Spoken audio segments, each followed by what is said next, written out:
Welcome to Cord Cutting Today for February 14th, 2020. Happy Valentine's Day to everybody. I hope no matter what you're doing, you're going to have a good day.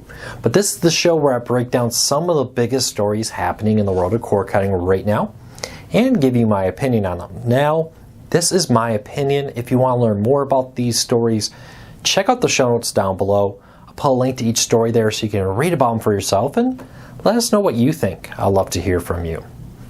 Now, if you're new here, do me a favor, hit that subscribe button, hit that thumbs up. It really does help us because it lets YouTube know you enjoy what we do, and hopefully we can help you break free from the high cost of cable TV and still watch the shows you enjoy. Well, it's Valentine's Day today, but there's still a lot of news from Roku and others. But we got a quick deal to start off Valentine's Day with. Today only, you can get 6 months of STARZ through the streaming app for just $19.99. Now, this deal is only good through the STARZ service. If you try to subscribe to it through another thing like Amazon Channels or a cable company or any of the live TV streaming services that offer STARZ, you're not going to get this deal. You need a specific link in the show notes down below, but it's a really good deal. And the brand new season of Outlander, which I think is season 5. I don't watch the show, but I think season 5.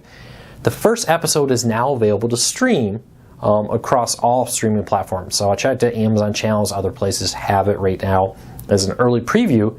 Cable subscribers, to watch it on cable live, I don't think it comes out until Sunday. So a little Valentine's Day present from STARZ there. So check it out. If you have a recommendation for STARZ, let me know. Even if you're not an Outlander fan, 6 months for $20, that's a pretty good deal. I'm always a fan of rotating content.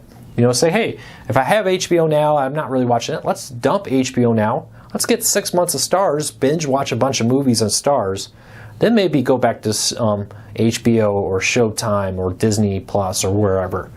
Don't be afraid to rotate deals. All right, let's get into it because yesterday Roku announced their earnings call, and there was a ton of details in here. One of the most interesting things, though, wasn't in the actual press release. It was during the call. Roku was asked about the future of the Roku channel, and the CEO of Roku, Anthony Wood, really nice person, came out and said, we hope to integrate the Roku channel more into the Roku OS. Now, this is not the first time Anthony Wood has talked about this. He has hinted at in the past about the idea of making the Roku home screen more like the Roku channel user interface there, putting more content into the user interface. Exactly what that will look like, what that will mean, is unknown. But Roku was pretty clear that they intend to continue to merge the Roku channel into the Roku OS. Love to know, what do you think about the Roku OS having more content displayed on the home screen, pushing the Roku channel more, that kind of stuff? Does that bother you? I know some people scream that, hey, we wish the Roku channel or the Roku OS will have a more updated user interface. Other people are like, I absolutely love it. I love the simple quickness of the Roku channel. I don't have a ton of different menus to scroll through. I just, boom, I'm in Netflix, I'm in Hulu, I'm in YouTube TV, and more. So let me know. Speaking of the Roku channel, Roku also announced that 70% of Roku owners stream free ad-supported services. So IMDb TV, Pluto TV, NBC News, Film Rise, this kind of content streaming on Roku. 70% of Roku owners stream it. I want to know, do you believe that? I honestly do. Because you think about, there's so much great free content, Zumo, Pluto TV, the Roku channel, and more, that, it's a great supplement. For instance, I may not be willing to pay for a season of Seinfeld, but to have a season of Seinfeld, a couple episodes just appear in Crackle, for example, yeah, I love to watch that.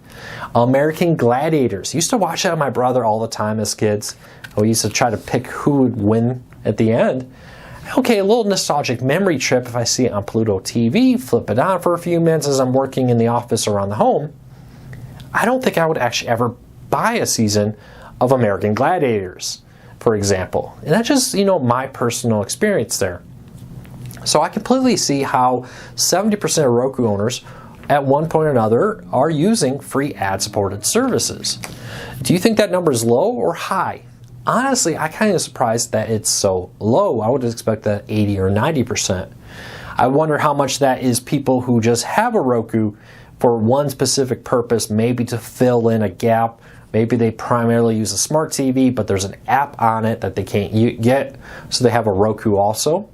I wonder if that like 20% to 30% of Roku owners fall in that category. Your guess is as good as mine. There's no hard data here to back that up one way or the other. But I will say, Roku again talked about the fact that ad-supported streaming is the fastest growing section of streaming on Roku players.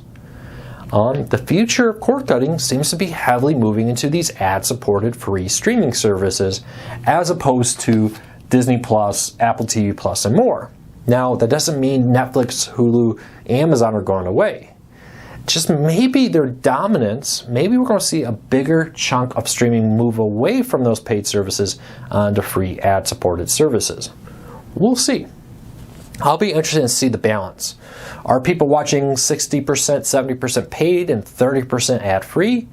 Is it a 50-50 split? Let me know from you. Do you see cord cutting in your experience? Are you watching mostly paid services like Netflix, Hulu, and Amazon? Or are you watching more and more free services like Pluto TV, Zumo, the Roku channel, IMDb TV, CBS News, the list goes on and on. I would say I'm probably getting close to 30-40% free ad-supported streaming. Whether that be streaming my local news in the evening as I lay in bed, or just jumping on Pluto TV to watch something. The other, 60-70% of my time is probably in mostly on-demand stuff, Netflix, Hulu, Amazon, with, hey, there's a basketball game, antennas too throw this all up in the air, but hey, maybe YouTube TV, Hulu, Sling TV, etc., turn on the football game, basketball game. So you let me know, what's your breakout there? I found it very interesting that 70% of Roku owners are watching free. Now, Roku did not stop there. They had a bold prediction, almost a bold warning for cable industry.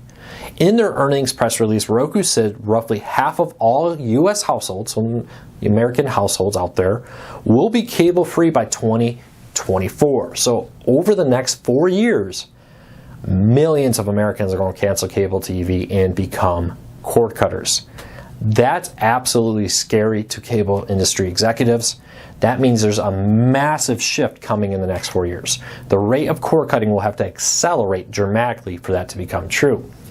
But Comcast also warned that they expect traditional pay TV subscriber losses to accelerate in 2020. So you put this together, you got Comcast and Roku now both saying the growth of cord cutting will accelerate. Comcast, of all the companies that I would expect to say that, they're probably the last one. So I'd love to know, how fast do you think cord cutting is going to go? AT&T, on the flip side, is arguing that they've peaked. The losses of subscribers for their traditional pay TV services have peaked, and they expect that to go down. I don't agree with that. I'm not an analyst. I'm just a guy. Here's my opinion, not news reporting. Just here is my personal opinion as somebody who studies this space. I don't agree with AT&T. Yeah, there's never a continuous straight line. That sometimes as things go up in stocks, you see this little jerky up-down pattern, but the overall trajectory of cord cutting is picking up. I firmly believe that. Yeah, okay, this month is a little bit lower than last month, but then we jump up, then we down, up, down, up, down, up, down, kind of stock market-esque chart going up overall when you look at it in the big picture of year after year. I think that's what's going to happen with cord cutting. Yeah, you can make an argument. February lost a few less subscribers, or this quarter was a little slower than that quarter in the growth of cord cutting. Some of that is just seasonal. We see that, big jumps around the fall TV season with people moving and over the summer and stuff and not replacing their cable, that kind of stuff. So we're going to watch this very closely, but Roku predicts half of all Americans will be cable-free by 2024. I want to know what you think. I want to know your thoughts. Do you believe that half of Americans will be cable-free in the next 4 years? All right, last one. Let's quickly get into some hard numbers about Roku. I know a lot of Roku news, but they're the big news because they had their earnings yesterday. Roku exceeded 1.1 billion in revenue and now has 36.9 million accounts. And this is the interesting thing. This is why Roku sells so cheap. Roku saw the average revenue per user per year jump $5.19 in 2019 to $23.14. This means all those ads you see, the subscriptions you do through your Roku player and more, generates Roku on average $23.14 per person out there. Now, or per Roku account. Now, if you think about it, they sell you a $20 player. In the first year, that $20-some or $30 player, the first year that becomes a $50, $70, $90, $110 every year they own it. That's how much they make. Roku is definitely following in the Google model, at least when it comes to the idea that, hey, we'll give you our service for free or really cheap. You know, Gmail's free, Google Search is free, but they make their money on the ads. Roku's like, hey, we'll sell you a Roku player really cheap, and we'll make our money in the ads. Very different from the Apple model. Apple's more like, hey, we're going to sell you the hardware, make our money right then. Maybe we'll get some money from sales on iTunes and other stuff later, but the majority of our money is coming through the sale of the hardware. Very different models between the two companies. It'll be interesting. Roku seems to have a lot of success, though. We'll be watching that very closely. All right, Roku news is done. Let's move on. I know not everybody has a Roku, but they had a lot of news today. AT&T versus AT&T's HBO Max versus HBO Now. This is a question I've been getting a lot of. What's the difference? HBO Max is coming soon. The truth is, there are differences. HBO Now is just HBO. HBO Max gives you HBO Max or HBO content plus additional content. For now, they're both the same price. But AT&T has said, at least for now, they intend to keep HBO Max and HBO Now separate and both still alive. If you want a full breakdown of the two services, just broke everything down. Link in the show notes down below if you want to learn more about it. And lastly, Netflix has launched a teaser trailer for Season 4. Somebody makes a return in it. Go check that out. Link in the show notes if you want to see the new Season 4 Stranger Things teaser trailer.